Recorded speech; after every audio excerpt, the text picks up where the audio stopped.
kedua, kita akan membahas pasar dan pasar keuangan. Iya ya, pertemuan kedua ya, betul kan? Betul, Pak. Ya. Ini masih teori. Nanti pertemuan ketiga, insya Allah besok kita akan bahas rasio-rasio keuangan gitu ya. Jadi sekarang kita bahas dulu perusahaan dan pasar keuangan. Ya. Ini masih teori. Di sini menjelaskan gimana sekuritas itu diperdagangkan, siapa aja yang terlibat di dalamnya, dan sistematikanya bagaimana, ya. Gitu. Jadi bab ini kita akan belajar mengenai struktur pasar keuangan, ya.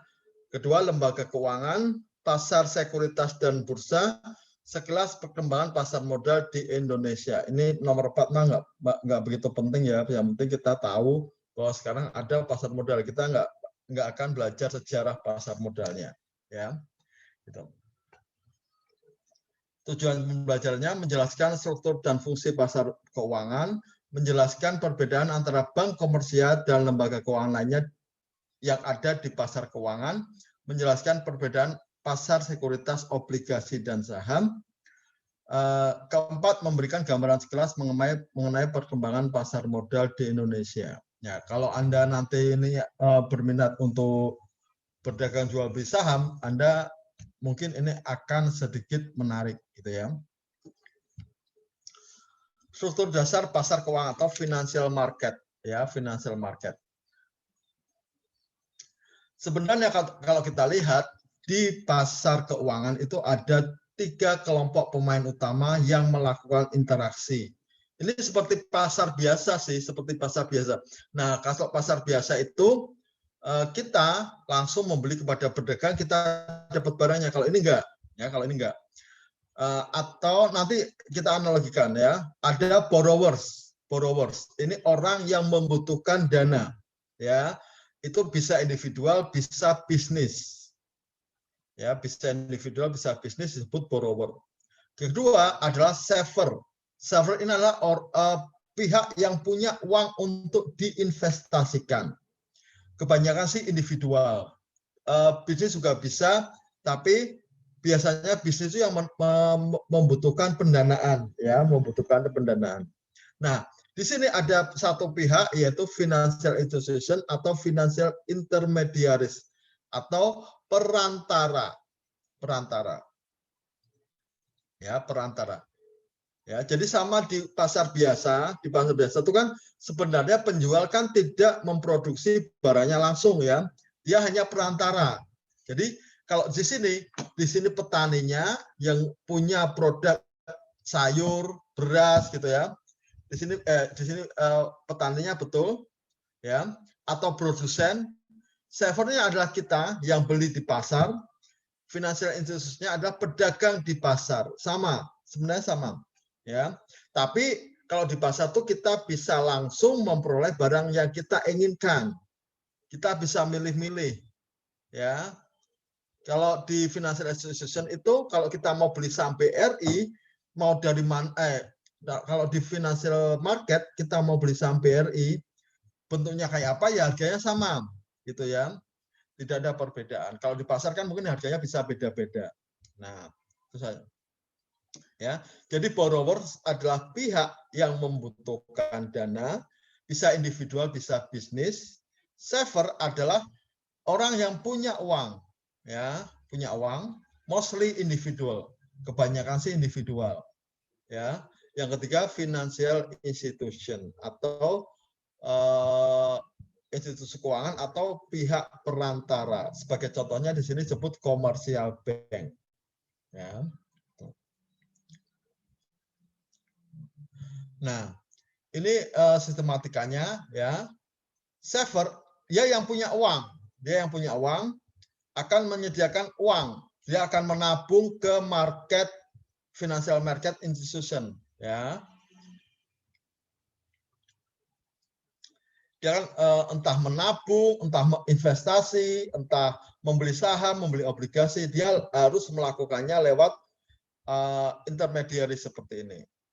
Nah, tugas intermediary ada mengumpulkan dana yang dia ditabung oleh saver, kemudian menyerahkan kepada borrower. Ya, borrower ini pihak yang butuh uang. Kemudian digunakan untuk kegiatan operasional, kemudian dia akan kewajibannya membayar kembali pokok dan bunga. Ya, pokok dan bunga.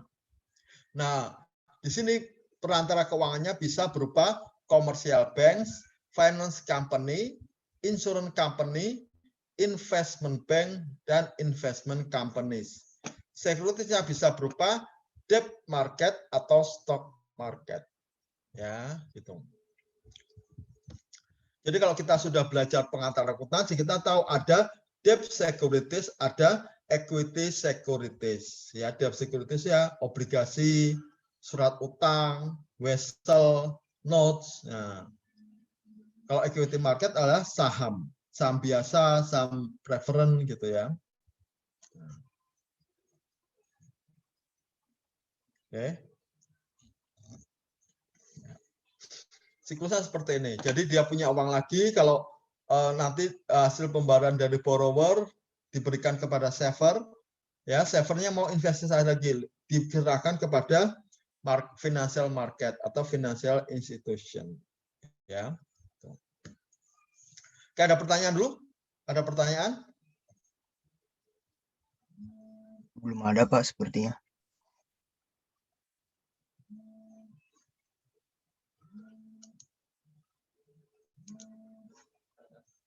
Bentar ya.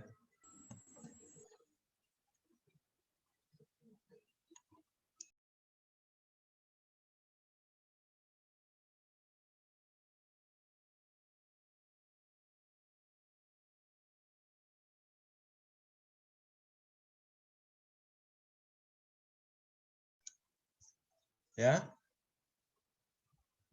Ya. Kalau gitu lanjutkan yang kedua, yaitu lembaga keuangan atau perantara keuangan atau financial intermediaries. Ya. Lembaga keuangan bisa berupa tadi sudah disebutkan bank komersial, lembaga keuangan bukan bank atau perusahaan keuangan, perusahaan asuransi, bank investasi, dan perusahaan investasi. Disebut sebagai perantara keuangan karena mereka melakukan tugas membantu mempertemukan antara saver dan borrower. Ya, gitu. Jadi kita yang menabung di bank-bank komersial, baik itu konvensional maupun syariah, itu termasuk sebagai saver. Ya, termasuk sebagai saver. Nah, bank ini akan mengumpulkan uang kita karena uang kita sedikit, dia kumpulkan dulu, ya, dia gabungkan dengan pemilik uang yang lain, ya, saver yang lain, kemudian diserahkan kepada pihak-pihak yang membutuhkan, gitu ya. Misalnya nih, kita sebagai saver dan borrower, kita menabung di bank itu, tapi tiba-tiba kita ingin beli rumah, atau mobil, gitu ya. Kita pakai skema KPR, kredit kepemilikan rumah, ya. Kita bisa meminjam di bank. Nah, kita bisa sebagai saver sekaligus borrower di situ. Nah, bank sebagai financial intermediaries atau perantara keuangannya. Ya. Lembaga keuangan dibagi menjadi dua, yaitu lembaga keuangan bank, yaitu bank umum, bank perkreditan rakyat, dan bank syariah. Lembaga keuangan non-bank, yaitu perusahaan asuransi, perusahaan pembiayaan, lembaga keuangan jasa khusus, lembaga keuangan mikro, dan industri keuangan syariah. Ya, jadi nanti di sini kita akan bedakan, ya, perusahaan asuransi. Memang sih ada asuransi yang melekat kepada banknya, Pak. Itu pasti anak perusahaan, bukan bank umumnya. Ya, lembaga pembiayaan itu contohnya adalah lembaga yang memberikan leasing motor itu, ya, leasing motor gitu ya, atau mobil gitu ya. Jadi dia bukan bank tapi bisa memberikan fasilitas pendanaan kepada kita. Nah, ini pegadaian, mikro ya, yang kecil-kecil itu, yang syariah ya, basisnya syariah. Ya. Nah, kemudian di pasar keuangan ini dibagi menjadi dua, yaitu pasar uang dan pasar modal. Ya, pasar uang yang menyediakan instrumen utang jangka pendek atau artinya apa? Dia khusus untuk pembiayaan jangka pendek. Kita akan mengambilnya di pasar uang. Sedangkan pasar modal adalah pasar yang menyediakan instrumen utang dan ekuitas jangka panjang. Nah, misalnya saham, saham biasa, saham preferred, obligasi perusahaan, obligasi pemerintah. Jadi kalau kita butuhnya hanya beberapa hari, ya, beberapa hari atau bulan, tidak sampai setahun, kita bisa pergi ke pasar uang.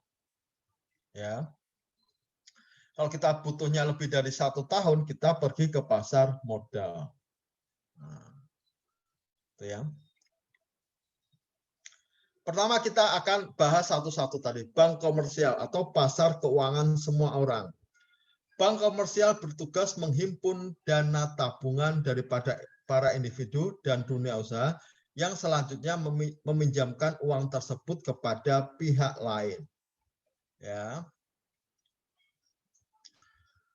Institusi ini memperoleh penghasilan di mana dari selisih antara tingkat bunga yang diberikan kepada peminjam yang biasanya nilainya lebih besar dibandingkan dengan tingkat bunga yang diberikan kepada penabung.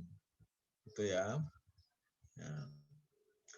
Jadi ada dua bunga ini ya, bunga yang diberikan kepada peminjam dan penabung itu beda. Ya, pastilah lebih besar bunga yang diberikan kepada peminjam karena biaya operasional bank diambil dari situ.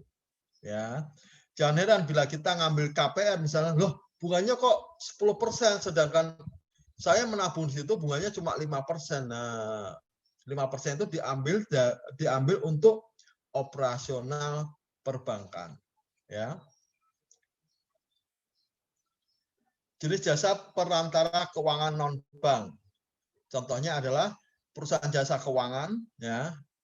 Contohnya GE Capital Division atau BAF itu ya. Kalau Wahana gitu ya.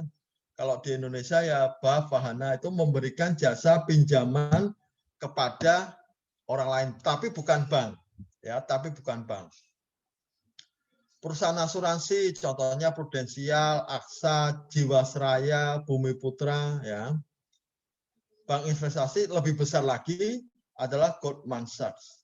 Dan perusahaan investasi yang meliputi mutual fund, hedge fund, dan private equity fund. Nanti kita akan bahas satu-satu.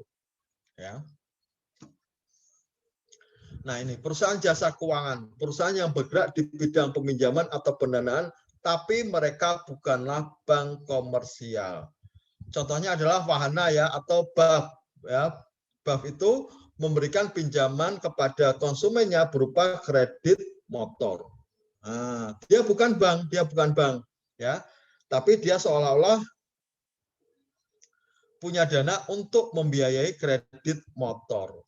Nah, itu ya. Asuransi, perusahaan yang menjual polis asuransi kepada individu dan dunia usaha sebenarnya untuk apa? Untuk melindungi investasi mereka. Ya, caranya gimana? Cara kerjanya, perusahaan ini menghimpun premi dan menahan premi tersebut dalam suatu cadangan. Ya, jadi uang kita yang kita bayarkan untuk premi disimpan dalam satu cadangan. Sehingga bila kita klaim terjadi kerugian atas yang dipertanggungkan dan mereka akan membayar klaim kepada pemegang kontrak asuransi. Ya, harus bisa nih ya. Ya, cadangan ini kemudian dia olahkan kalau dibiarkan gitu aja rugilah dia. Karena nilai pertanggungan biasanya lebih besar dibandingkan nilai premi. Ya. Cadangan ini adalah dalam berbagai jenis investasi, termasuk pinjaman kepada individu dan dunia usaha. Tapi ini ya, dia menerima uangnya sebagai premi asuransi. Ya.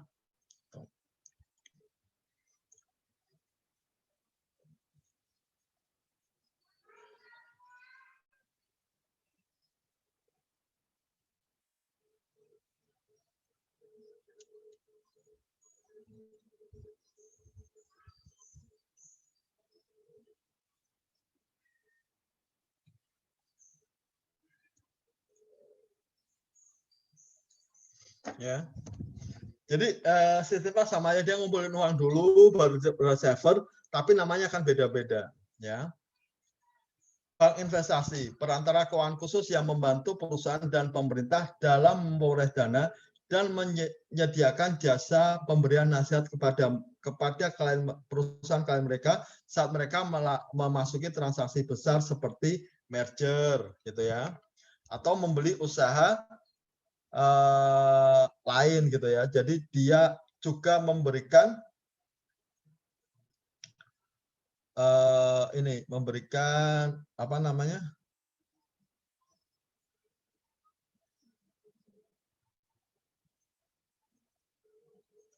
Memberikan nasihat, gitu ya.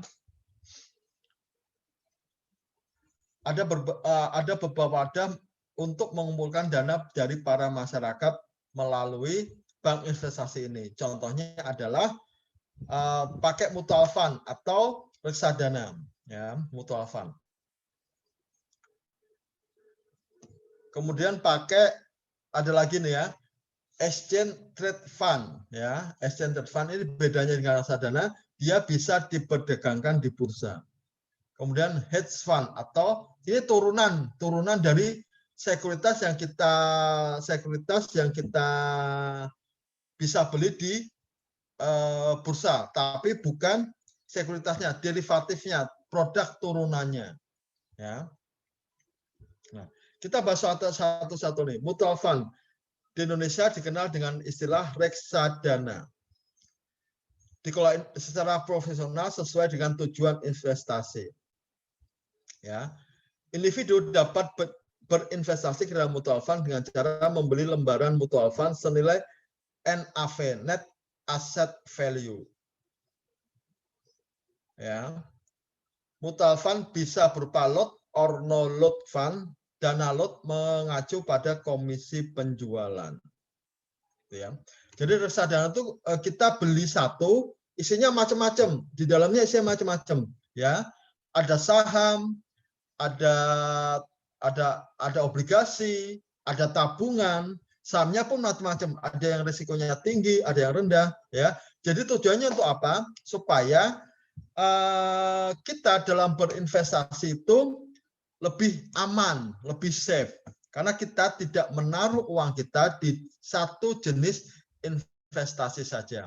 Ya, jadi kalau di manajemen keuangan itu ada istilah apa? Don't put your egg in one basket. Ya, jangan taruh telur Anda di satu keranjang yang sama. Nah, jadi kalau keranjangnya nanti jatuh, investasi kita akan habis. Inilah dasar dari reksadana, gitu ya. Nah, di Indonesia ada mutual fund atau reksadana terdiri dari ada reksadana pasar uang, ini money market fund, reksadana pendapatan tetap, fixed income dan fund, reksadana saham, reksadana campuran, ya. Jadi saya di sini agak melenceng dikit ya. Jadi ada dua tipe investor di Indonesia, yaitu risk taker dan risk avoider, gitu ya. Ada dua. Nih, yang tengah-tengah ya risk adverse ya, dia menerima, tidak menolak. Tapi ada yang menolak, ada yang bisa mencari ya, risk taker itu mencari risiko. Ya, kalau risk avoider cocoknya adalah ini. Ya, kalau risk taker cocoknya adalah saham. Nah, gitu ya, saham. Kalau dia bisa menerima, cocoknya ambil campuran. Ini tujuannya untuk apa? Supaya investasi kita aman, agak aman gitu ya, aman. Ya. Yang kedua, exchange trade fund. Mirip dengan mutual fund, kepemilikannya bisa diperjualbelikan di pasar modal. Misalnya ETF membentuk suatu indeks harga, misalnya Standard & Poor's 500 atau LQ 45. Nah, gitu ya.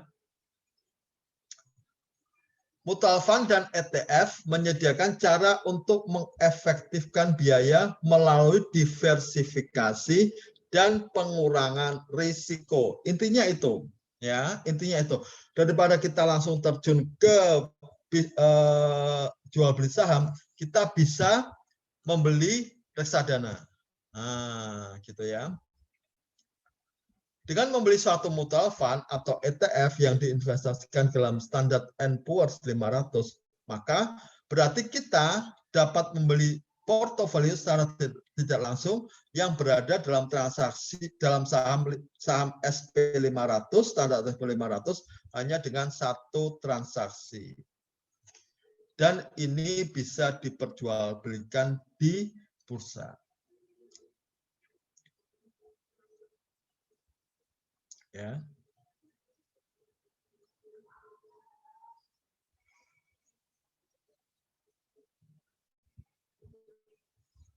ETF adalah reksadana bentuk kontrak investasi kolektif KIK. Untuk penyertaannya diperdagangkan di bursa efek. Ya. Beda dengan reksadana, ETF ini bisa diperdagangkan di bursa. Nah, gitu ya.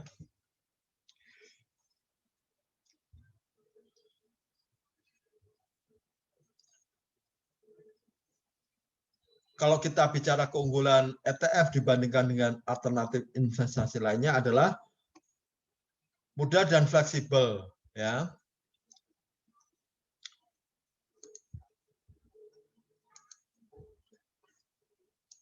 Ya. Dapat dibeli dan dijual kapanpun selama dalam perdagangan seperti layaknya saham.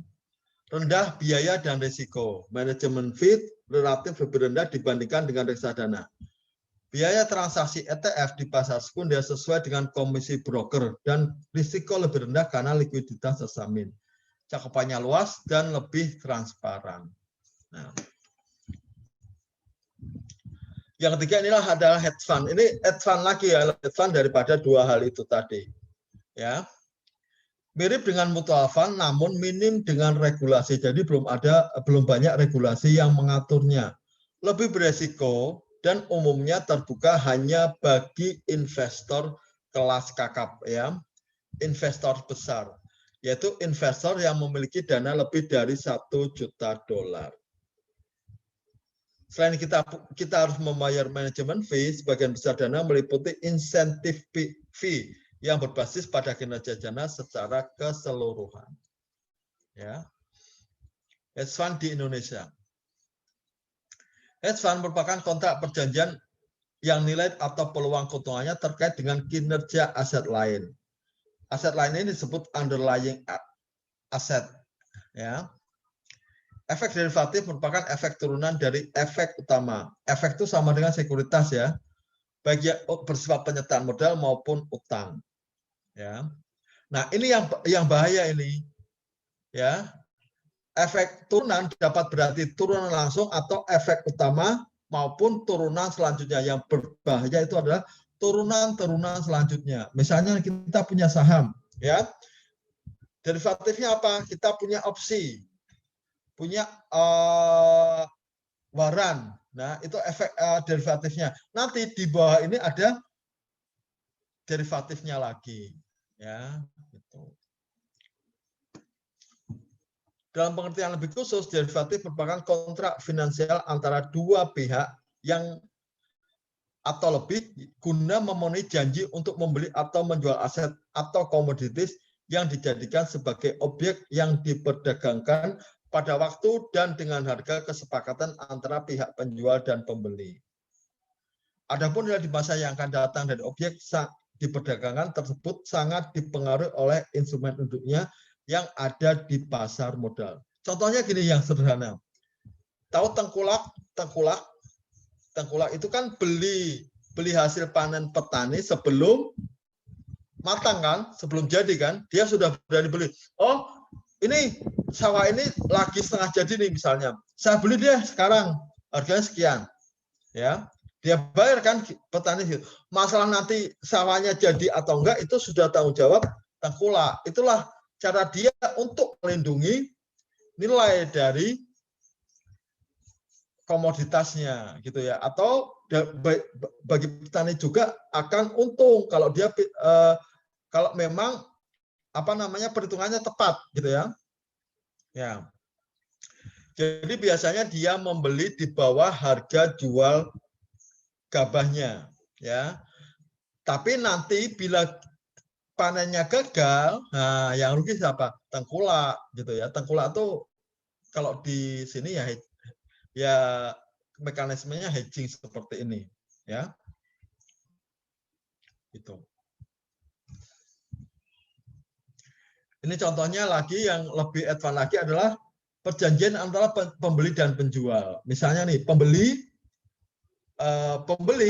mengikat kontrak dengan penjual untuk membeli bahan baku dengan harga yang sudah ditentukan untuk jangka waktu yang tertentu. Misalnya saya mau beli produk Anda, bahan baku Anda seharga 10.000 untuk jangka waktu 1 tahun. Nah, dia makanya kalau membeli bahan itu kondisi apapun tetap harganya 10.000. Ya, 10.000. Nanti akan kita bahas di bab selanjutnya. 10.000. Mau harga pasarnya 11.000, mau harga pasarnya 15.000 atau harga pasarnya pun 9.000, dia tetap membeli pada harga 10.000. Nah, gitu ya. Derivatif yang terdapat di bursa efek adalah derivatif keuangan, financial derivatif. Derivatif keuangan merupakan instrumen derivatif di mana variabel-variabel yang mendasari adalah instrumen-instrumen keuangan seperti saham, obligasi, indeks saham, indeks obligasi, mata uang, tingkat suku bunga, instrumen-instrumen keuangan lainnya. Ya. Instrumen derivatif yang sering digunakan oleh pelaku pasar sebagai sarana untuk melakukan hedging adalah portofolio yang mereka miliki. Ya, jadi dia harus ada underlying efeknya. Ya, ada underlying efeknya. Atau aset yang tidak mendasari, ya, mendasari hedging itu, ya. Gitu. Nah, produk turunan derivatif yang diperdagangkan di BEI adalah indeks LQ45 futures. Ya. Indonesia Government Bond Futures. Nah, ini ya.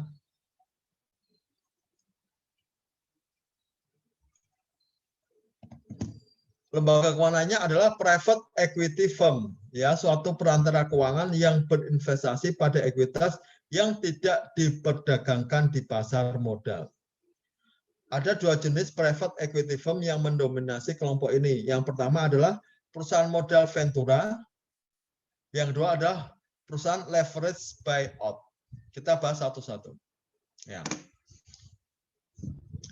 Perusahaan modal Ventura adalah perusahaan yang menyediakan pendanaan baru untuk perusahaan-perusahaan privat baru. Private startup company ketika pertama kali dibentuk. Contoh pendanaan pertama kali perusahaan Google itu dilakukan oleh perusahaan modal Ventura. Nah, kalau Anda sering nonton drakor nih, drakor, Anda kan pasti nonton startup ya, startup. Tahu kan startup? Drakor startup? Tahu nggak? Nonton nggak? Tahu, Pak. Ya, tahu ya. Enggak, Pak, enggak nonton, Pak. Ya, coba nggak nonton ya. Saya kebetulan nonton. Ya. Nah, itu kan ada perusahaan yang startup company ya. Perusahaan startup miliknya siapa? Siapa nama pemiliknya? Startup Namdosan ya, Namdosan atau siapa itu ya? Itu ada SML apa? Kemarin tuh saya lupa lagi ya. Itu adalah perusahaan pertama kali yang dibentuk ya. Nah, perusahaannya satunya modal Ventura itu perusahaannya siapa? Yang memberikan dana kepada perusahaan-perusahaan startup ini untuk maju. Siapa? Perusahaan siapa namanya? Siapa yang punya namanya? Siapa? Enggak tahu, Pak. Nggak tahu. Yang cewek-cewek ini pasti tahu lah. Masa nggak tahu?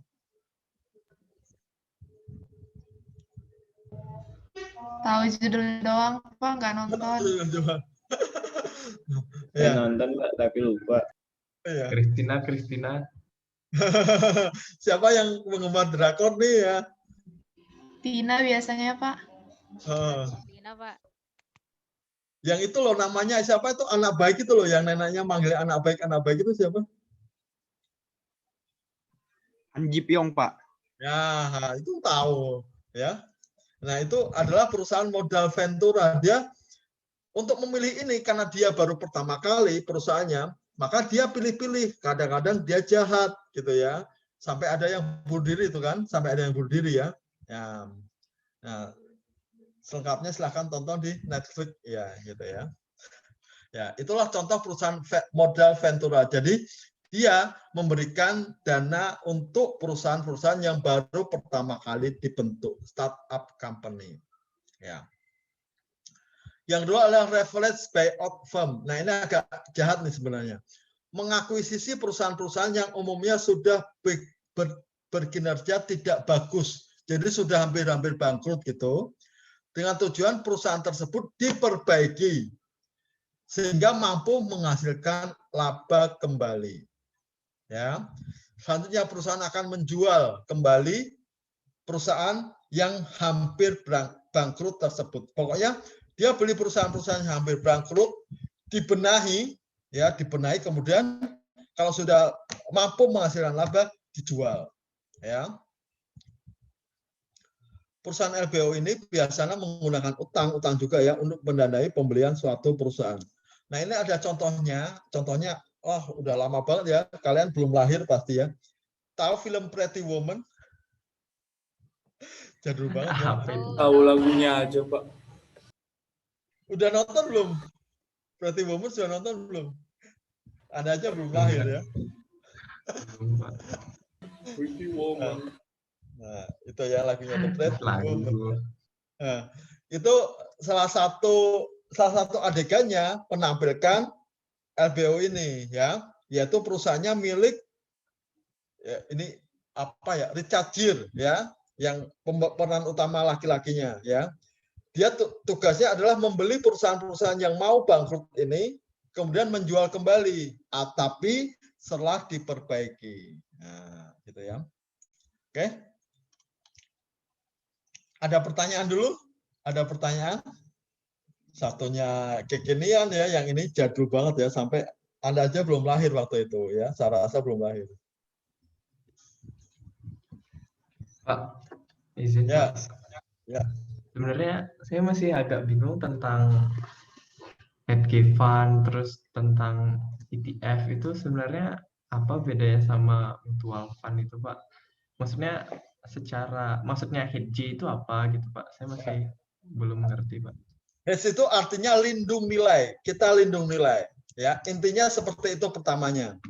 Ya, kita melindungi uang kita atau melindungi semacam kita ada jaminan ke depan, tapi di perkembangannya dia dijadikan sebagai komoditas, gitu ya. Jadi gini, kalau kita punya ini misalnya nih, ya tadi ya. Nah, indeks LQ45 future harusnya kita punya saham-saham LQ45. LQ45 itu saham-saham yang liquid di Bursa Efek Indonesia. Jadi kumpulan 45 saham yang liquid di Bursa Efek Indonesia. Jadi kalau kita mau perdagangan hedging yang futures ini, kita sebenarnya harus punya saham yang membentuk LQ45. Ya. Jadi kedepannya tuh dia naik atau turun, gitu ya. Dia naik atau turun. Nah, itu tujuannya untuk melindungi. Jadi kalau naik atau turun, indeks kita tuh tetap, investasi kita tuh tetap di situ, ditahan di situ, ya, gitu. Karena kita sudah punya saham-saham di LQ45 ini, ya, LQ45 untuk melindungi ini, kita beli hedgingnya.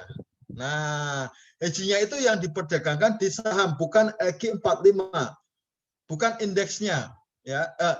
Bukan LQ45-nya, bukan sahamnya yang diperdagangkan, cuma indeks LQ45 futures. Ya, artinya gini, misalnya nih kita punya saham LQ45 supaya aman, kita tahan nih di berapa ya? Misalnya 500 poin gitu ya. Kita tahan di situ. Nah, kita otomatis beli futuresnya, beli derivatifnya, ya. Bila tahu-tahu indeksnya turun sampai 400, kita tetap bisa dengan kita membeli hedging ini, harga investasi kita akan tetap 500. Ya, sistemnya nggak tahu lah bagaimana.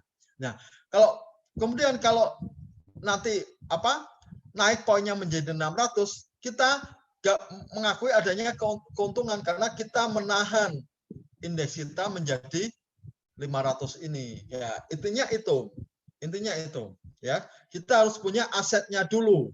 Harusnya seperti itu. Tapi kebanyakan sekarang orang tidak punya saham LQ45, dia bisa membeli futures LQ45 gitu ya. Untuk ini loh, untuk apa namanya? Untuk spekulasi doang, ya. Harusnya kalau dia punya derivatif, dia punya produk induknya. Nah, gitu loh, ya. Jadi inilah makanya dikatakan tadi investasi ini sangat beresiko karena minim regulasi dan butuh dana lebih besar.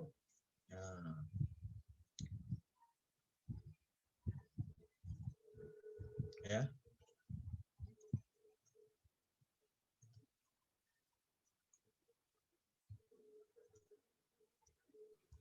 Pak, izin Ya. Pak. Ya. Kan tadi dibilang kalau hedge fund itu memiliki risiko yang besar, Pak ya.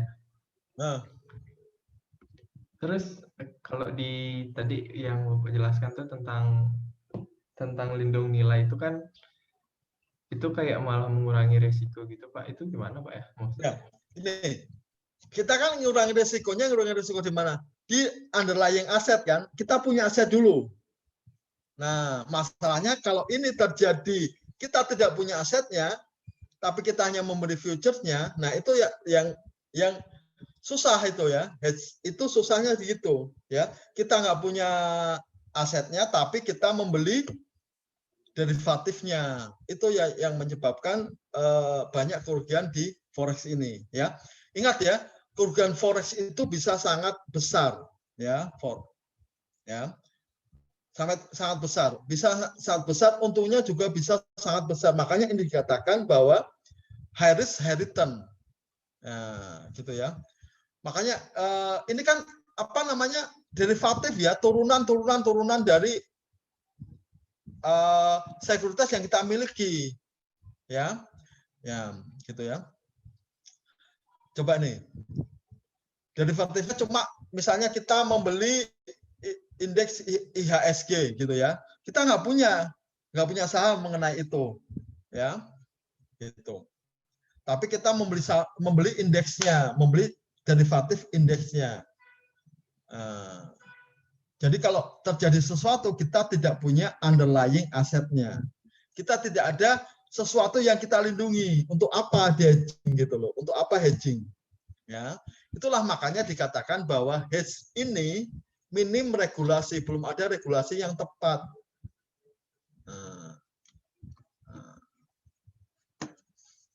Tuh. Jadi kita tidak punya underlying asetnya, ya, kita bisa membeli futuresnya gitu loh. Itulah yang mengakibatkan banyak sekali kerugian.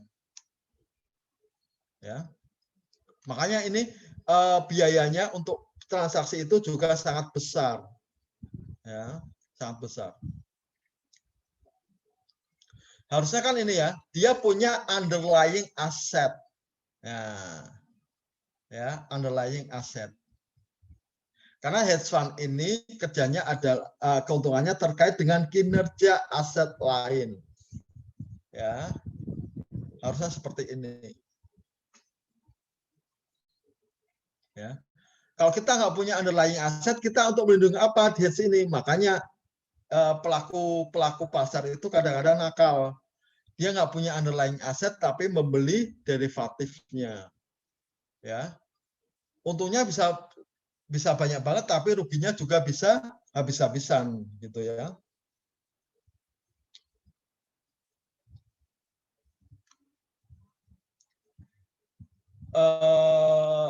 hedge fund ini memang agak melenceng dari tujuan awalnya gitu ya.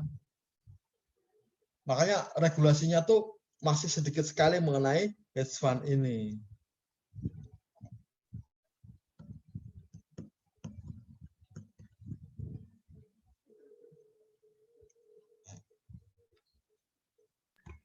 Pak, Ya, saya mau nanya Pak, underlying asset itu sebenarnya apa sih? Contoh-contohnya. ya saham gitu ya, saham yang kita miliki gitu. Saham yang kita miliki atau obligasi gitu ya. Karena kita menjualnya kan misalnya nih kita membeli saham gitu ya. Tapi kemudian perusahaan yang mengeluarkan saham itu mengeluarkan derivatif berupa warrant atau opsi untuk membeli saham baru. Kita beli opsinya. Nah, itulah hedge fund ya. Derivatif dari aset tersebut ya. Tapi kalau kita misalnya nggak punya saham ya, nggak punya saham tapi kita membeli opsinya untuk dijual kembali, nah itulah yang menyebabkan ini rugi gitu loh. Ini nggak sesuai dengan apa namanya, dengan tujuan awalnya gitu. Kita punya saham nih ya, kemudian perusahaan yang menerbitkan saham mengeluarkan opsi untuk membeli atau tidak saham pada harga sekian ya. Kita beli opsi itu karena kita punya sahamnya ya. Kita beli opsi itu karena kita punya sahamnya. Orang lain tidak punya sahamnya tapi kita membeli opsinya. Nah, itulah yang sering terjadi di pasar efek seperti ini ya.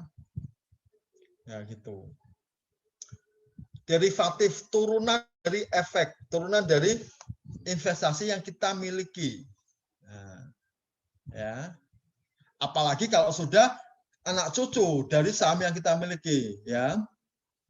Nah, ini efek turunan dapat berarti turunan langsung atau efek utama maupun turunan selanjutnya. Jadi dari efek ini di derivatif lagi, ya. Jadi semakin jauh dari underlying asetnya.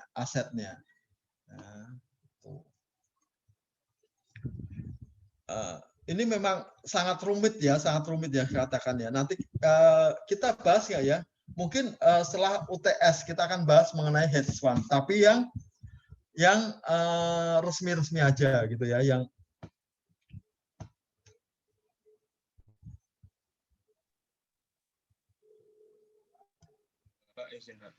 ya.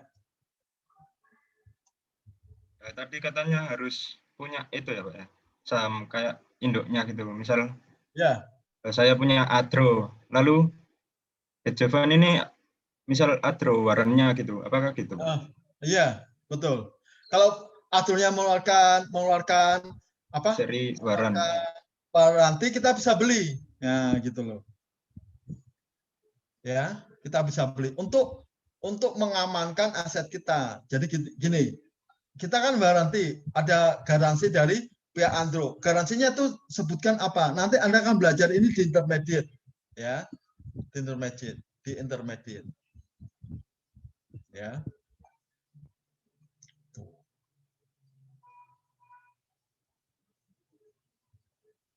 Ya. Jadi Anda akan belajar ini. Sudah dapat belum intermediate warrant option gitu atau derivatif dari saham kita? Ya.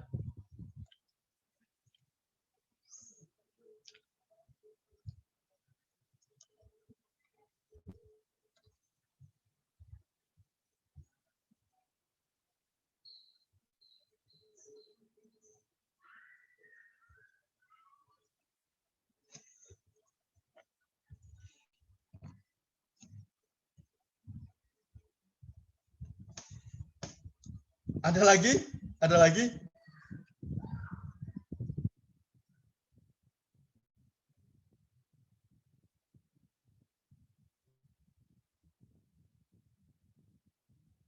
Saya mau nanya lagi, Pak. Ya, boleh. Saya masih bingung sama sistem saham sih, Pak, sebenarnya. Ya. Ini kayaknya pelajaran kemarin sih, Pak. Bapak bilang perusahaan kan cuma dapat dana pas pada saat IPO kan, Pak. Ya, betul. Nah, jadi setelah IPO itu sebenarnya kita transaksi saham itu duitnya Ke teman-teman investor, broker sama investor, antar investor, dua investor, ya. Nanti antar investor. Jadi dia hanya dapat dana ketika IPO saja. Perusahaan itu hanya dapat dana ketika IPO saja, ya. Misalnya Garuda nih, IPO dapat dana 1M, gitu. Katanya 1M. Ya dia hanya dapat dana 1M itu. Setelah itu, bila terjadi jual beli saham di bursa atau secondary market, dia nggak dapat apa-apa. Ya, itu karena itu dilakukan antar investor. Ya, antara saver dengan saver. Nah, sistematikanya apa? Demand dan supply. Harganya naik bila demand-nya naik tinggi. Ya, harganya turun bila supply-nya naik. Nah, gitu.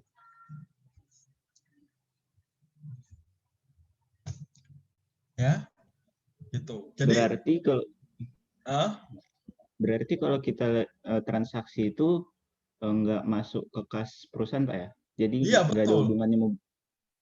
Nggak ada hubungannya dengan perusahaan. Nggak ada hubungannya dengan perusahaan. Nanti untuk lebih jelasnya kita akan masuk ke sini lagi, ya, masuk ke sini lagi, ke pasar sekunder dan primary market, ya, gitu. Jadi nggak masuk lagi dananya. Ketika kita menjual, perusahaan menerbitkan saham itu hanya dapat pada saat IPO saja, ya. Ketika dia dijual di pasar sekunder atau secondary market, yang dapat apa? Investor sama investor, sudah. Perusahaan cuma lihat doang, lihat sembari membuat kinerja perusahaan menjadi baik gitu, supaya harga pasar sahamnya naik. Nah, tugas perusahaan cuma itu, ya. Boleh nggak Pak dibiarkan saja? Boleh, boleh dibiarkan saja. Mau naik mau turun terserah. Nah, tapi ada peraturan yang mengatur secara khusus hal itu, ya. Misalnya nih biasanya bila perusahaan merugi terus-menerus, maka dia akan dipanggil dulu oleh otoritas bursa, OJK dan BEI. Kenapa ini perusahaannya kinerjanya menurun terus gitu ya? Kasihan investornya, ya uangnya habis gitu ya. Nah, seperti itu. Ya.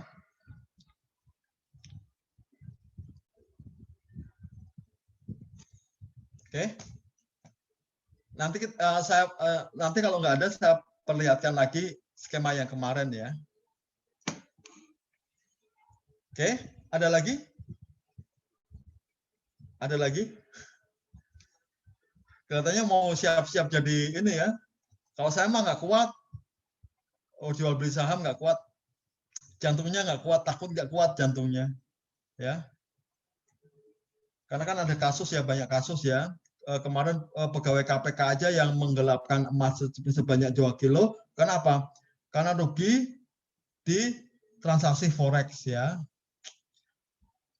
Itu. Ada lagi? Ada lagi? Nah, ini kita akan bahas ini. Kita akan bahas banyak di pasar perdana maupun pasar sekunder di pasar sekuritas seperti ini. Ya. Sekuritas adalah suatu instrumen yang dapat dinegosiasikan dan mewakili suatu klaim keuangan. Bentuknya bisa berupa equity securities atau saham maupun debt securities surat utang. Pasar sekuritas menjadikan para investor ikut dalam kegiatan perdagangan sekuritas yang diterbitkan oleh perusahaan publik, ya, atau emiten. Nah, ini ada bedanya, ada dua beda, pasar perdana, pasar sekunder. Pasar perdana adalah pasar di mana sekuritas diperjualbelikan pertama kali. Ya. Perusahaan yang menjual sekuritas mendapatkan sejumlah uang. Nah, dia hanya dapat uang di pasar perdana ini. Sedangkan pasar sekunder suatu pasar untuk perdagangan lanjutan dari sekuritas yang telah diterbitkan sebelumnya. Nah, ini perusahaan yang menerbitkan saham tidak mendapat uang sama sekali dari transaksi yang terjadi di pasar sekunder. Ada skemanya nggak ya? Bentar. lebih jelasnya seperti ini. Nah, stop share dulu, saya share yang baru.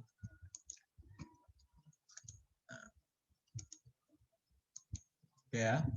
Kalau ini sudah saya berikan, saya akan inikan ulang ya, akan berikan ulang. Ini. Tadi kan ada dua perusahaan, yang tengahnya financial intermediary ya, perantaranya kita abaikan dulu. Ada dua, yaitu borrower dan saver ya. Nah di sini saver akan menginvestasikan uangnya ke corporation ya, memberikan uangnya ke corporation, kemudian corporation memberikan securities sebagai imbalannya ya, imbalannya. Inilah yang terjadi di pasar primer saat perusahaannya melakukan IPO, initial public offering ya. Ketika perusahaannya melakukan IPO, dia terima kas dari investor berupa uang kas ya, uang kas ya. Nah yang terjadi di secondary market adalah jual beli sahamnya antar investor ya, makanya tidak melibatkan corporation di sini. Nah jadi tidak ada uang ke sini, uangnya hanya dari investor ke investor, securities-nya dari investor ke investor. Nah, gitu ya. Nah, tadi kan uangnya digunakan untuk mendukung kegiatan operasional perusahaan, beli apa namanya? Beli aktiva tetap lah, beli aset tetap lah, beli apalah gitu ya, sehingga menghasilkan uang, menghasilkan income bagi perusahaan. Nah, ini ada cash flow. Cash flow-nya akan diserahkan ke investor lagi. Tapi tidak semuanya, karena sebagian besar dipotong untuk pajak, diberikan kepada government. Sebagian besar di reinvest ke perusahaan lagi sebagai return earning. Nah, gitu ya. Jadi skemanya pasar uangnya seperti ini. Ya. Seperti ini. Jadi dia hanya dapat uang ketika IPO di primary market saja. Di secondary market dia tidak akan mendapatkan uang apa-apa. Ya. Malah dia harus membayar dividen dan bunga kepada investor. Ya. Hasilnya dibayarkan sebagai dividen atau bunga. Sebagian besar di reinvest ke perusahaan, sebagian lagi dibayarkan kepada pemerintah sebagai pajak. Nah, gitu. Ya.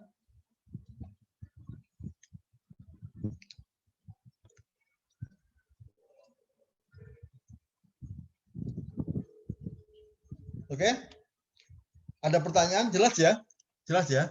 Jadi kalau di secondary market itu perusahaan tidak akan mendapatkan uang.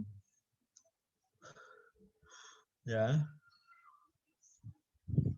Ya. Itu ya. Tidak akan mendapatkan uang. Secondary market hanya antar investor. Antar investor saja. Ya. Oke. Kita kembali ke slide sebelumnya.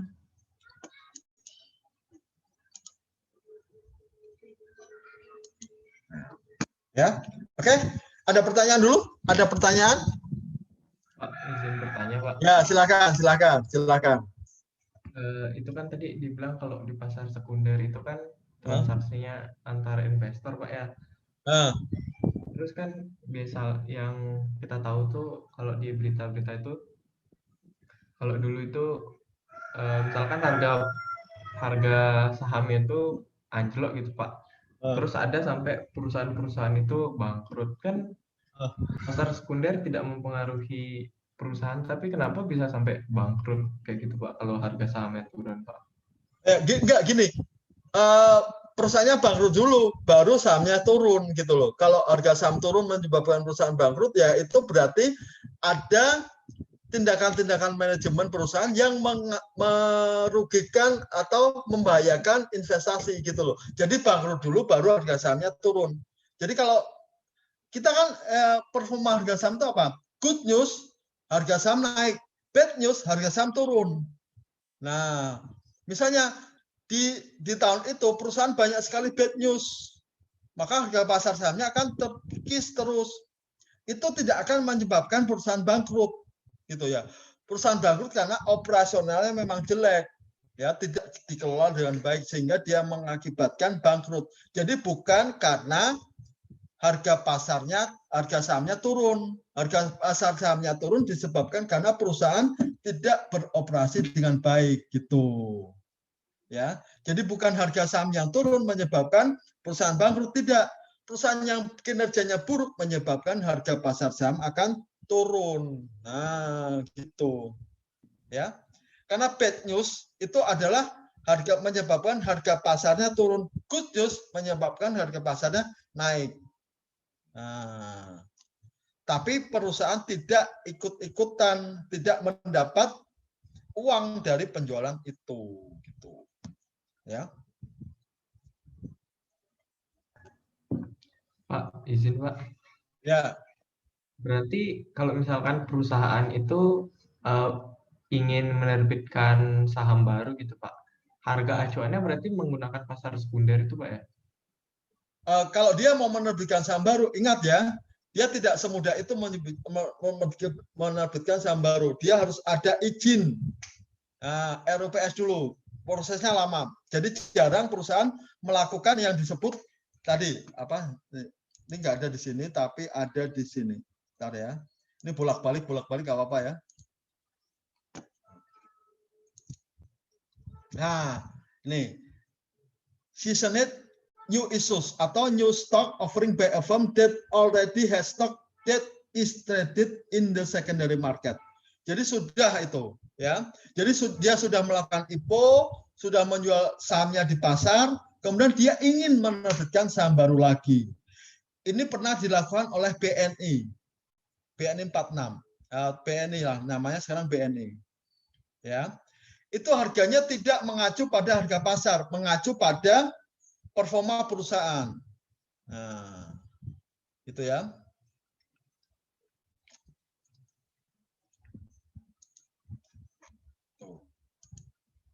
Jadi harga pasarnya itu tidak mengacu, oke lah mengacu paling berapa persen gitu, tapi tidak semuanya mengacu pada harga pasar saham. Ya. Gitu. Lebih mengacu kepada performa perusahaan. Karena harga saham itu sebenarnya kalau di pasar sempurna, ya tidak ada asymmetric informasi atau apa-apa, harga pasar itu menunjukkan kinerja perusahaan. Tapi sebenarnya harga pasar saham yang ada di bursa itu hasil spekulasi, hasil goreng-menggoreng saham. Tahu istilah goreng-menggoreng? Jadi isu di sana ditambahin, isu di sini tambahin, di sini tambahin, sehingga harga pasar sahamnya itu bisa naik, bisa turun. Nah, itu namanya menggoreng saham, ya. Nah, banyak investor yang terjebak atas isu ini. Ya. Contoh kasarnya adalah bila kita sekarang kan musimnya musim apa? Menjual tanaman kan, tanaman ya. Oh, janda bolong tuh harganya mahal. Berapa? 100 juta. Kita mencoba menanam itu semua. Ditambahin lagi isu ini. Oh, bukan 100 juta. Kalau kayak gini berarti 150 juta. Kenyataannya ada yang beli nggak nilai segitu? Gitu. Ada yang beli nggak? Ada yang pernah beli nggak? Nah, seperti dulu ada apa? Tanaman apa itu? Yang sampai pakai susu itu, yang sampai digembok-gembok itu, ya. Itu ya. Jadi nggak ada buktinya bahwa orang beli tanaman itu seharga 100 juta atau 150 juta, itu hanya goreng-menggoreng antar pedagang. Ini bisa juga terjadi di pasar saham. Gitu ya. Supaya harga sahamnya naik, dia goreng-menggoreng, misalnya sampaikan isu, oh perusahaan itu bebas COVID nih, karyawannya sudah divaksin semua, padahal belum. Nah, ya, tidak sesuai dengan kenyataan. Karena pasarnya tidak sempurna. Ya, gitu ya. Karena pasarnya tidak sempurna, informasinya tidak tidak tidak bagus gitu loh, katakanlah tidak bagus. Nah, ini ya, kalau dia mau menerbitkan saham lagi, itu syaratnya sangat banyak. Harus ada persetujuan dari pemegang saham berikutnya. Ingat ya, preemptive right. Kita sudah bahas dulu di pengantar akuntansi. Preemptive right. Hak pemegang saham lama untuk membeli dengan porsi yang sama apabila perusahaan menerbitkan saham baru. Nah, itu ya. Jadi kalau IPO itu sudah diperhitungkan masa-masa, dia akan menerbitkan berapa lembar saham. Nah, gitu ya. Jelas nggak?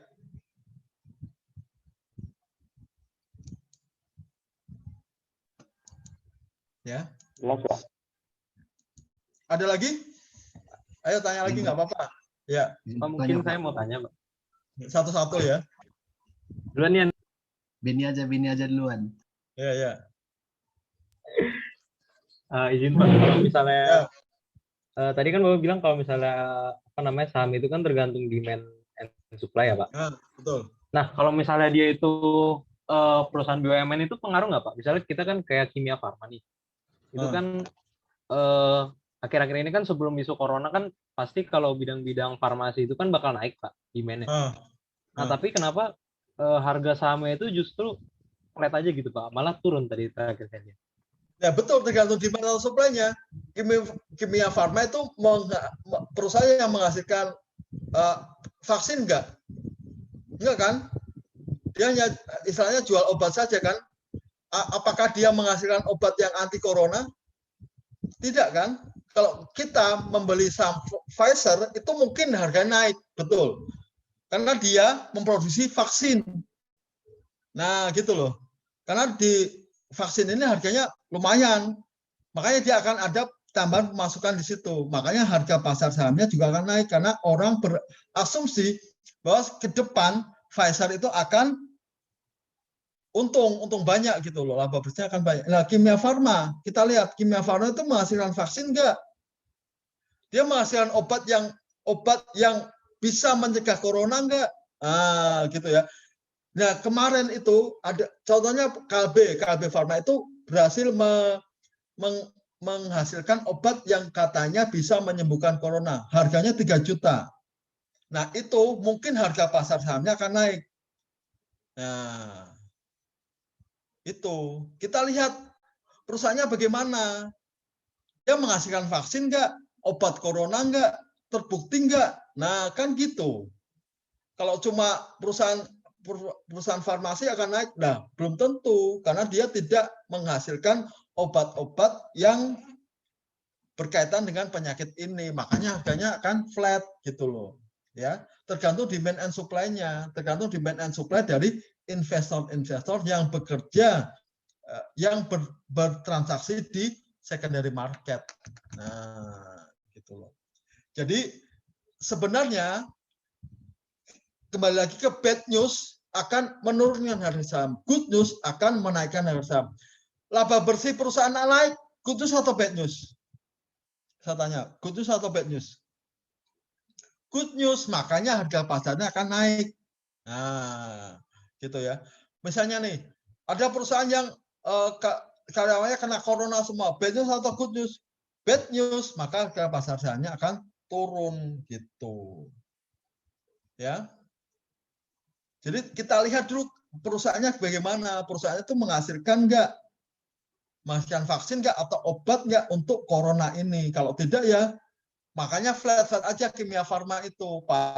Penjualannya di toko-toko yang Kimia Farma itu akan naik gitu, tapi nggak sebanding dengan produksi, ya. Kita lihat seperti itu. Oke, jelas? Makasih Pak. Yo, ya satu lagi. Siapa yang mau tanya lagi? Saya mau tanya. Ya silakan. Nah, jadi kan Pak, kalau di pasar sekunder ini kan Pak, kalau yang transaksi itu antar investor ke investor kan Pak. Jadi Ya, betul. Jadi kalau perusahaannya itu nggak berdampak gitu kan Pak. Ya. Nggak terdampak. Terus kalau misalnya harga pasar saham misalnya naik atau turun gitu Pak, pengaruhnya apa ya Pak ke perusahaan gitu Pak? Nggak ada pengaruhnya. Ingat kemarin, ketika kita menerbitkan saham, akuntansi, kita mencatat nggak naik turunnya harga saham? Mencatat nggak? Sebagai investi ya, perusahaan yang menerbitkan saham. Ingat mata pelajaran corporation, ya, bukan investment in stock. Kita hanya mencatat pada waktu kita menerbitkan saham saja. Itu. Selanjutnya tidak pernah menjurnal. Jadi nggak ada pengaruhnya. Harga pasar saham mau naik mau turun, kita nggak ada pengaruhnya. Kita cuma tugas kita hanya memperbaiki kinerja perusahaan saja.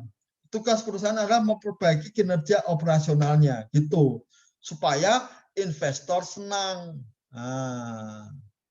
Jadi kalau ada harga sahamnya naik, bagi perusahaan nggak penting itu, ya, nggak ada efeknya bagi perusahaan, gitu. Karena dia terjadi di pasar sekunder, bukan di pasar primer atau pasar perdana, ya, gitu. Terima kasih ya Pak. Ya, ada lagi? Nggak apa-apa, ayo tanya lagi. Kelihatannya malah tertarik investasi saham nih, ya. Jangan. Nggak apa-apa. Jadi gini, saya sarankan Anda punya investasi di saham atau di apa saja, Bitcoin boleh, ya. Karena gini, pegawai negeri itu susah, ya. Mau miskin susah, mau kaya apalagi. Ya, dicurigai, oh korupsi nih, pasti korupsi. Apalagi Anda nanti kalau kerja di pajak. Nah, tunjukkan saya punya investasi saham, saya punya investasi Bitcoin, gitu. Ya, lumayan hasilnya. Bitcoin susah lah Pak. Susah gimana? Cari satu koin itu susah lah Pak. Risnya juga gila. Ya, jangan beli satu koin lah, belinya sedikit-sedikit, mulai dari sekarang misalnya 100.000 gitu ya. Saya aja di Bitcoin aja nggak pernah beli satu Bitcoin gitu, nggak pernah. Gila aja, satu Bitcoin 800 juta, saya bisa ditangkap KPK nanti ya. Gitu. Pelan-pelan 100.000 dulu, nanti kalau punya uang dimasukkan ke situ. Jangan untuk beli iPhone, ya. Beli iPhone 12 ya, 12 juta itu kalau diinvestasikan di Bitcoin, sekarang udah jadi berapa coba? Ya, gitu. Makanya dari sekarang itu, makanya saya agak prihatin tuh ya, lihat di stand Menses itu ya. Pendapat dong, beli iPhone 12 atau Android, alah, masih pikiran kayak gitu ya. Diinvestasikan, entah beli saham, entah beli Bitcoin. Saya di Indodax itu, kita boleh berinvestasi mulainya berapa? 20.000. Ya, kita hanya dapat 0,000000001 Bitcoin. Enggak apa-apa. Karena kita sudah berusaha gitu ya. Buka deh Indodax aplikasi. Saya punya nih Indodax, ya.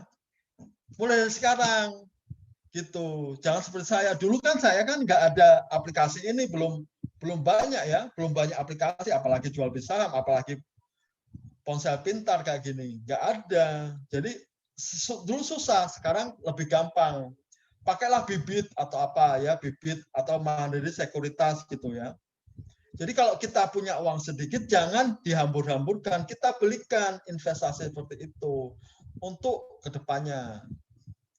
Cie nasihat ya, padahal ya. Gitu. Jangan, susah Pak. Sekarang lebih gampang, pakai ini sudah gampang ya, pakai apa namanya? Ponsel pintar tuh semuanya tinggal tunjuk aja ya. Gampang kok, gampang. Bitcoin itu bisa dibeli dengan harga 20.000 aja, tapi memang dapatnya tidak langsung satu ya. 20.000 itu 0,0008 berapa gitu ya.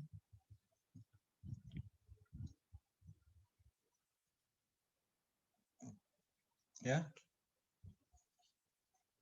Paling nggak kita punya simpanan, kalau ada yang tanya, uangnya dari mana sih? Nah, gitu kan. Oke, ada lagi? Ada lagi? Tenang, ini zaman semuanya mudah gitu loh, mudah. Kita beli saham tinggal tunjuk aja ya. Nah, bahkan mahasiswa saya yang di PBB di penilai itu sudah ada yang trading kelihatannya sukses ya, tapi nggak tahu ya. Kita doakan saja semoga dia sukses ya. Jadi memang kita harus paham dulu ya. Kalau di saham itu high risk high return ya. Kita harus siap-siap, kalau rugi ya rugi banyak banget ya. Kalau untung ya bisa untung banyak banget. Nah, gitu ya. Makanya kita di sini menerapkan prinsip kehati-hatian, tetap hati-hati. Ya. Jadi kalau punya uang dikit ya bolehlah beli ponsel ya yang agak bagus, tapi janganlah beli apa yang harganya sampai 20 juta sampai sayang uangnya ya. Sayang. Apalagi Anda tuh bolehlah traveling ya setahun sekali gitu kemana, boleh, saya nggak melarang, tapi Anda harus punya ini investasi itu ya, investasi entah itu di mana. Kalau senangnya emas ya beli emas, belikan emas ya. Emas kan sekarang udah ada yang 0,1 gram ya, nggak harus 1 gram, nggak harus berat Pak 2 juta, nggak harus itu gitu loh. Kita mulai dari sekarang sedikit-sedikit ya. Ya. Pasal udah sultan dari lahir ya, sudah kaya dari lahir ya, nggak apa-apa kalau sudah kaya dari lahir mah nggak apa-apa ya. Tapi kalau bagi saya yang memang ya gitulah ya. Oke, ada lagi nggak pertanyaan? Ada lagi? Aduh, Ya silakan. saya masih bingung ini gitu, Pak. Kan tadi bilangnya kenaikan harga saham itu nggak berpengaruh pada perusahaan. Terus gimana pemilik perusahaan itu bertambah kaya ketika harga sahamnya naik? Siapa yang tambah kaya? Tadi kan gini, Pak. Kenaikan harga di pasar saham itu tidak mempengaruhi pada perusahaan. Terus gimana biasanya sih pemilik perusahaannya itu biasanya kekayaannya meningkat ketika harga sahamnya naik juga. Nah ingat kan, perseroan itu dibagi atas beberapa atas saham-saham kan. Jadi pemilik perusahaan itu punya saham juga. Nah, itulah yang menyebabkan kalau harga sahamnya naik dia juga ikut kaya gitu kan. Misalnya nih mau beli Indomie, daripada beli Indomie beli sahamnya saja, seolah kita memiliki dia. Itu karena kepemilikan perseroan itu dibagi dalam lembar saham. Pemiliknya siapa? Ya yang punya saham. Gitu ya. Kalau sahamnya naik siapa yang untung? Ya pemiliknya. Bukan manajemennya gitu loh. Ya. Pemilik saham selaku yang memiliki perusahaan juga gitu loh. Ya, jadi kalau dia sahamnya naik, dia ikut naik, ikut kaya gitu. Karena dia memiliki saham perusahaan.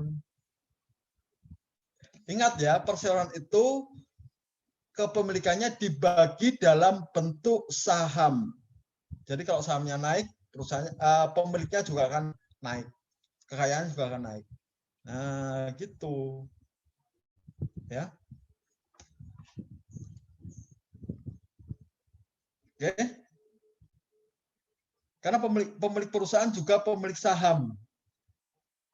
Ya, pemilik saham. Karena ekuitasnya itu dibagi dalam lembar-lembar saham.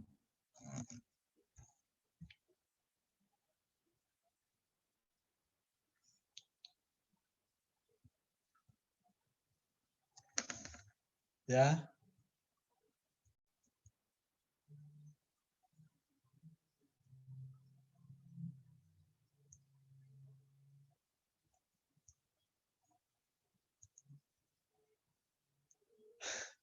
Oke. Nah, inilah pentingnya kita belajar belajar ini ya. Jadi kalau kita nggak paham atas sesuatu, kita terjun ke situ, maka kita akibatnya kan salah menerima atau kerugian gitu ya yang kita hadapi ya. Oke, ada lagi? Ada lagi? Ada lagi? Izin bertanya, Pak. Silakan. Nah, ini Bapak nih. Kalau tadi Bapak bilang LBO kurang baik, itu kenapa ya, Pak? LBO. Iya, Ya, Pak. nggak jahat ya, jahat misalnya. Dia kan membeli perusahaan-perusahaan yang mau bangkrut itu, ya. Kadang-kadang dengan harga yang sangat rendah banget. Dia benahi, kemudian dia jual lagi. Nah, kadangkala pemilik lamanya juga pemilik perusahaan lamanya juga akan terpuruk gitu loh. Dia tidak bisa membeli perusahaannya yang baru lagi. Makanya nonton deh Pretty Woman itu bagus ya. Karena dia di situ membeli semacam perusahaan keluarga, perusahaan baja keluarga dengan harga sangat rendah. Ya, sangat rendah sekali karena dia tahu bahwa perusahaannya mau bangkrut. Nah, ini pemiliknya yang lama sangat mempertahankan karena itu adalah perusahaan keluarga gitu loh, ya. Kemudian dia ingin memperbaiki lagi, kemudian dijual, otomatis harga jualnya akan lebih besar daripada harga belinya. Nah, inilah yang menyebabkan saya katakan bahwa kadang-kadang LBO ini perusahaan yang jahat gitu ya. Dia ngambil untung seperti apa namanya? Menyerap ya, lintah-lintah gitu ya. Ya. Sama dengan kita, tengkulak itu kan jelek kan, tengkulak kan di bayangan kita jelek ya. Padahal dia menerapkan prinsip hedging gitu, lindung nilai, dia melindungi uang dia gitu loh, ya. Demikian juga dia menguntungkan dari pihak petani. Kalau dia gagal panen, maka yang nanggung juga tengkulak, dia sudah terima uangnya gitu loh. Masalahnya kita sekarang melihatnya dari sisi kalau dia berhasil panen, maka rugi dong petani. Ya rugi, tapi kan dia sudah terima uang di awal gitu loh. Ya, sudah terima uang di awal. Gitu. Ya. Kita harus melihat semuanya dari dua sisi ya, tidak bisa hanya dari satu sisi. Mungkin kalau petani itu makanya kalau dia terima uang, dia sangat senang awalnya. Dia tidak melihat klausulnya bagaimana. Kalau gagal panen, dia harus mengembalikan atau enggak. Mungkin dari situ. Padahal kenyataannya kalau hedging itu, makanya risiko yang terjadi setelah kejadian ditanggung oleh pembeli. Ya, yang beli. Mau gagal panen ya, mau dimakan orang kayak itu tanggung jawabnya tengkulaknya, bukan tanggung jawab petaninya. Nah, gitu ya. Jadi kalau saya katakan LBO ini sangat sebenarnya perusahaan yang jahat gitu ya, karena dia beli perusahaannya hampir bangkrut dengan harga murah sekali, kemudian dia jual dengan harga yang tinggi sekali. Dari situlah dia dapat penghasilan. Ya. Jelas? Jelas, Pak. Tapi LBO itu legal kan, Pak ya? Legal. Dulu saya pernah bekerja di perusahaan ini, tapi nggak sempat kerja di perusahaan ini. Jadi dia perusahaannya membetulkan akuntansinya, gitu ya. Jadi dapat tender akuntansinya, gitu ya. Melihat catatan keuangannya, jadi dibetulkan ya, yang salah-salah dibetulkan gitu. Tapi saya nggak sempat juga bekerja di situ. Legal, ya. Memang di sini jahatnya apabila dia membeli harga perusahaan dengan sangat rendah, ya. Oke. Ada lagi pertanyaan?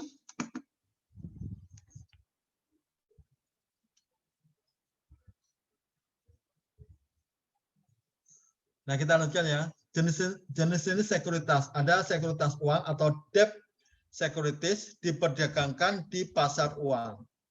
Ya, pasar utang. Utang diklasifikasikan menjadi periode jatuh temponya, yaitu kurang dari 1 tahun diterbitkan di pasar uang, ya, jangka pendek berarti ya, 1 hingga 10 tahun disebut note, diterbitkan di pasar modal, dan lebih dari 10 tahun disebut bonds atau obligasi. juga diterbitkan di pasar modal. Ya, ini karena jangka waktunya. Ini kurang dari 1 tahun diterbitkan di pasar uang. Ini lebih dari setahun diterbitkan di pasar modal. Equity securities, yaitu mewakili kepemilikan suatu perusahaan. 2 tipenya, sudah belajar ini ya, saham biasa, saham preference. Saya nggak perlu. Nah, saya tanya nih, beda saham biasa dan saham preference apa? Beda saham biasa dan saham preference apa? Izin menjawab, Pak. Ya. Salah satunya kalau saham biasa ada suara, tapi kalau yang saham preference nggak ada, Pak. Ya. Saham biasa memiliki hak suara. Ya. Saham preference tidak.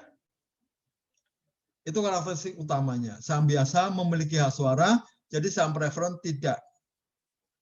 Gitu ya. Memang dia saham preference lebih memiliki klaim atas kekayaan perusahaan bila terjadi pembagian dividen. Ya, pembagian dividen memang dia didahulukan dari saham biasa. Demikian juga kalau perusahaan bangkrut, dia berhak mendapat pengembalian setelah utang-utang selesai dibayar. Ya.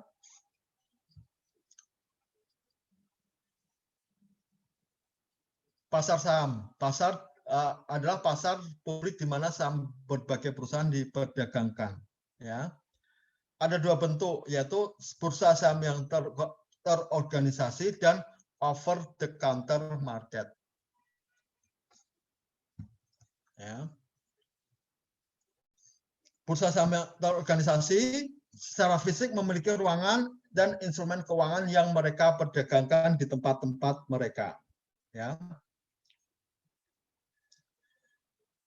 Ada New York Stock Exchange. Nah, ini New York Stock Exchange merupakan hybrid market, di mana dia menyediakan face-on-face trading on the floor di New York Stock Exchange-nya dan perdagangan elektronik, automated electronic trading. Ya, kalau Anda dengar Nasdaq itu merupakan over the counter market atau electronic trading, electronic automated trading, ya.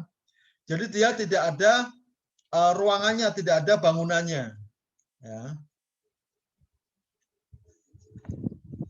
Ya, tidak ada bangunannya. Biasanya sih yang dijual di sini ada saham-saham anti mainstream, ya. Starbucks, Google, Intel gitu ya. Perusahaan industri, ya, industri. Jadi dia mengandalkan perdagangan di New York Stock Exchange, dia menjual tanpa bursa, tanpa bangunan gitu ya, tanpa bangunan.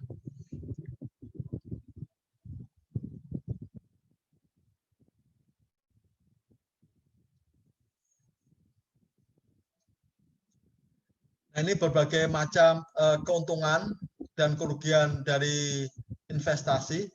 Yang pertama, pasar uang, money market debt, instrumen utang pada pasar uang. Bagi peminjam, hal yang bagus untuk mendapatkan dana yang tidak mahal dalam waktu singkat. Jadi dia tidak perlu IPO. IPO itu mahal, IPO itu sangat mahal. Ya. Tingkat suku bunganya rendah dibandingkan pinjaman jangka panjang. Karena apa? Tingkat apa ini? Uncertainty-nya kalau pinjaman jangka panjang adalah lebih uncertain, ya, certainty, tingkat certainty-nya, ya, kepastian, ya, pinjaman jangka panjang tingkat kepastiannya sangat bukan diragukan ya, sangat rentan, ya. Dapat meminjam uang yang disesuaikan dengan kebutuhan jangka pendek, ya.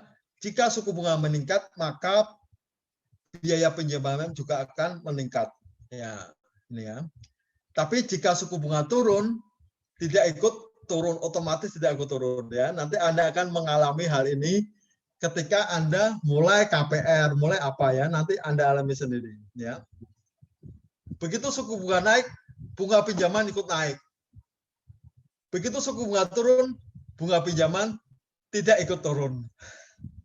Harusnya ikut turun ya, ikut turun, tapi enggak. Makanya di sini tidak disebutkan. Bagi investor, bagi kita yang punya uang, dia sangat liquid, ya, karena dia jangka pendek. Ya.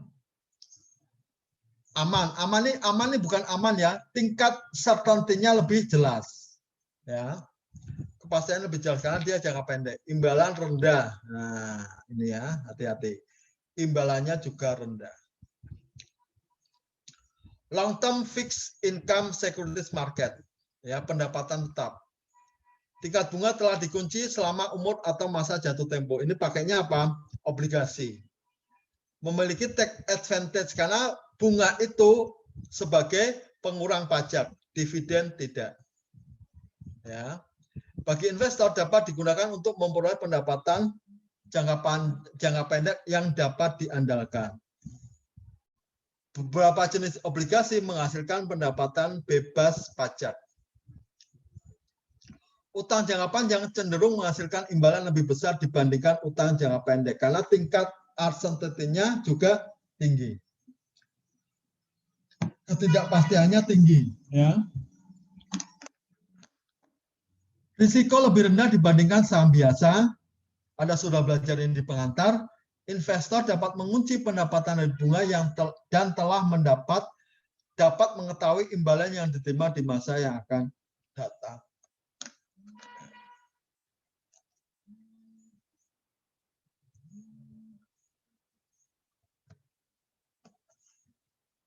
Ini saham preferen bagi penerbit, dividen dapat dihilangkan tanpa disebabkan oleh risiko kebangkrutan. Jadi tergantung karakteristiknya ya. Sahamnya bisa tidak dividennya bisa tidak dibayarkan. Ya. Memiliki kelemahan yaitu dividen tidak dapat dikurangkan dari pajak. Ya. Bagi investor terdapat keuntungan pajak karena minimum 70% dari dividen yang diterima termasuk bebas pajak. Yang biasa bagi perusahaan penerbit secara legal tidak berkewajiban melakukan pembayaran dividen. Jadi dividen untuk saham biasa tidak wajib, ya. Tidak memiliki tanggal jatuh tempo atau penerbit tidak perlu melunasi saham. Penerbitan saham bisa meningkatkan kelayakan kredit karena perusahaan memiliki lebih banyak uang investor untuk melindungi bila terjadi kerugian. Ya. Tidak memiliki keuntungan pajak dibandingkan dengan utang, di mana pembayaran bunga bisa digantikan sedangkan dividen tidak. Nah, ini salah satu kerugian dari memiliki saham. Ya. Dalam jangka panjang, saham biasa memiliki aset finansial berbasis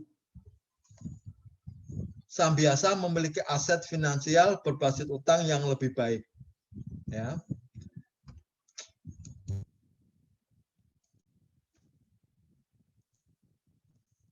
Seiring dengan peningkatan pendapatan mengakibatkan peningkatan risiko pula. Ya. Saham itu sangat beresiko. Nah. Ini nggak usah kita bahas karena terjadi di Amerika sana, ya. Nah, ini perkembangan pasar modal. Anda baca sendiri ya.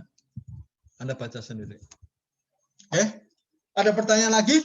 Nggak apa-apa deh kalau kembali ke depan tadi nggak apa-apa. Pak izin Pak.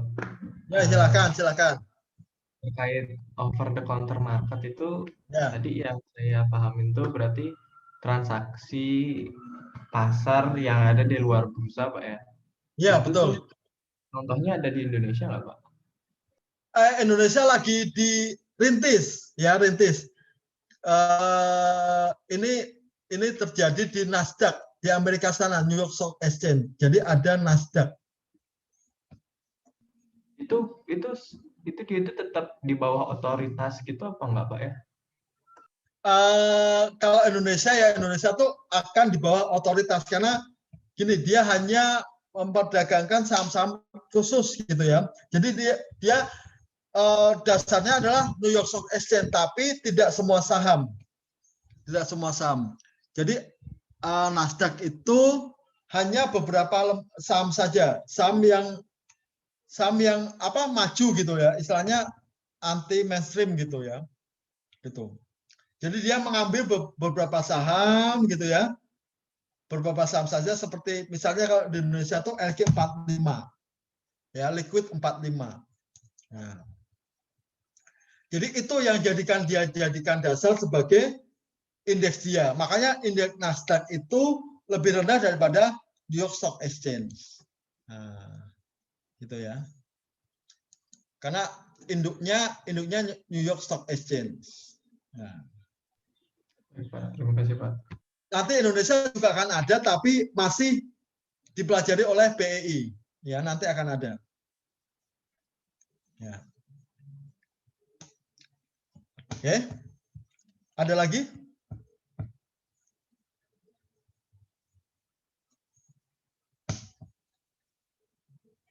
Ada lagi? Oh Pak, tadi di slide itu ada saham preferred itu boleh nggak bayar saham, itu kok gitu Pak ya? Boleh. Saham preferred boleh nggak bayar dividen, boleh. Kalau dia tidak kumulatif, non kumulatif, dia boleh tidak bayar dividen. Jadi dividen itu bukan merupakan hak pemegang saham. Ya, ingat ya, pembayaran dividen ada 3 syarat. Nah, itu pelajaran di pengantar akuntansi. Saya nggak akan mengulang di sini. Ada 3 syarat pembayaran dividen. Nah, ya, ada 3 syarat. Nah, kalau saham preferred boleh, tapi dia non kumulatif, nah itu nggak wajib dibayar. Kalau kumulatif tidak wajib dibayar di tahun yang bersangkutan, tapi harus diakumulasikan apabila perusahaan membayar dividen. Nah, gitu. Kan saham preferred itu ada karakteristiknya ya, macam-macam ya. Kumulatif, ya, partisipasi. Nah, tuh. Tergantung jenisnya.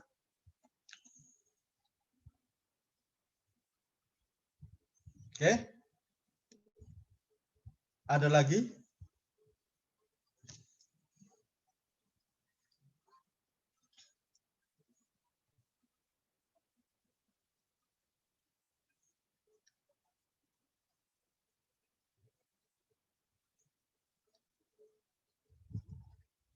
Ada lagi?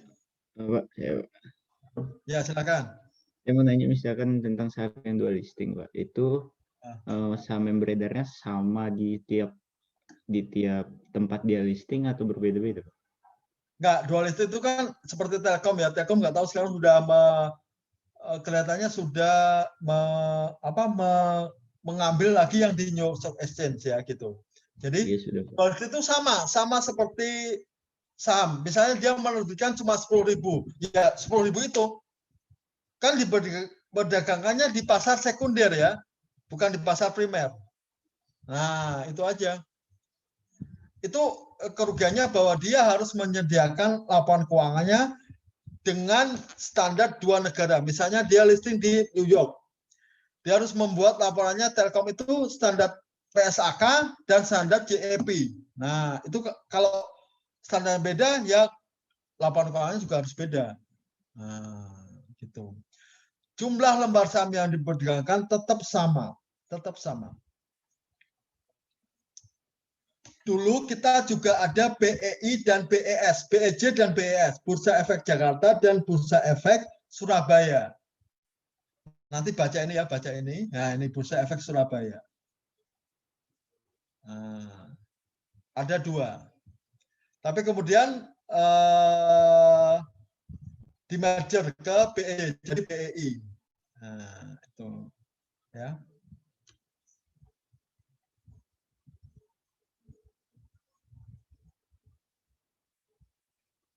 Nih.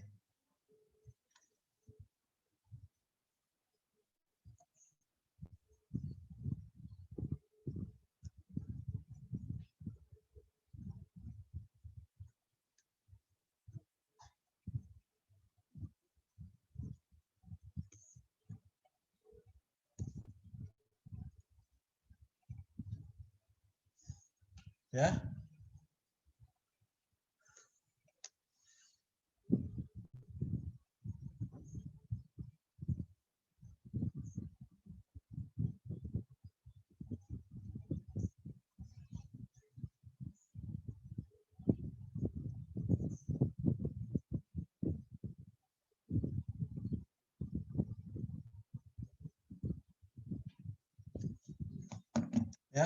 Gitu. Ada lagi? Ada lagi? Nah, untuk lebih jelasnya lagi, Anda bisa buka situs ini ya. Kalau tertarik buka situs ini, Anda cari tuh. Anda cari informasi-informasi yang saya jelaskan tadi, ya. Tuh.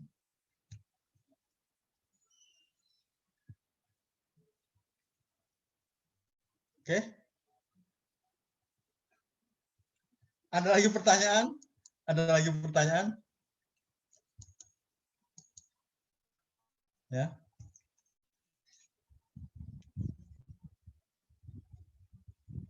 Foto dulu. Nah.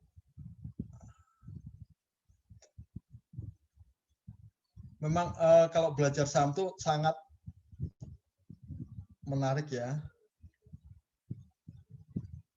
Kebetulan di pajak ini karena kita hanya satu semester saja, tidak seperti BBB, kelihatannya tidak akan ada kuliah umum. Nah, tapi nanti kalau seperti PBB kemarin kan mengundang Mandiri Sekuritas ya, perusahaan intermediaris ya, intermediaris.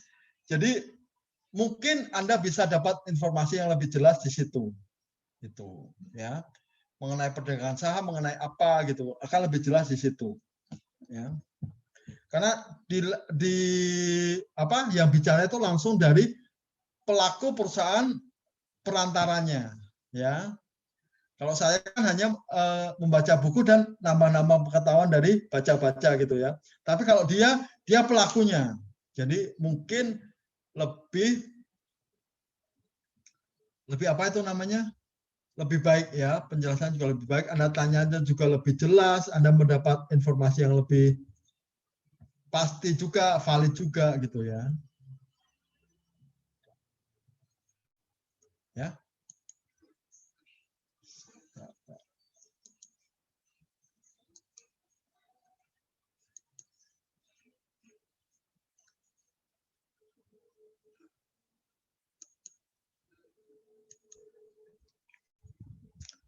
Mujahid belum absen, Nur Almito juga belum, Putu Arya juga belum. 3 orang, masih 3 orang yang belum absen. Izin Pak, tadi nggak bisa Pak. Nggak bisa ya? Oke. Siapa? Sama apa tidak bisa Pak? Mujahid? Mujahid mana Mujahid? Ada Mujahid? Hadir Pak. Yo. Nur Almito? Sudah Pak. Putu Arya? Hadir Pak. Ya. Simpan dulu presensinya.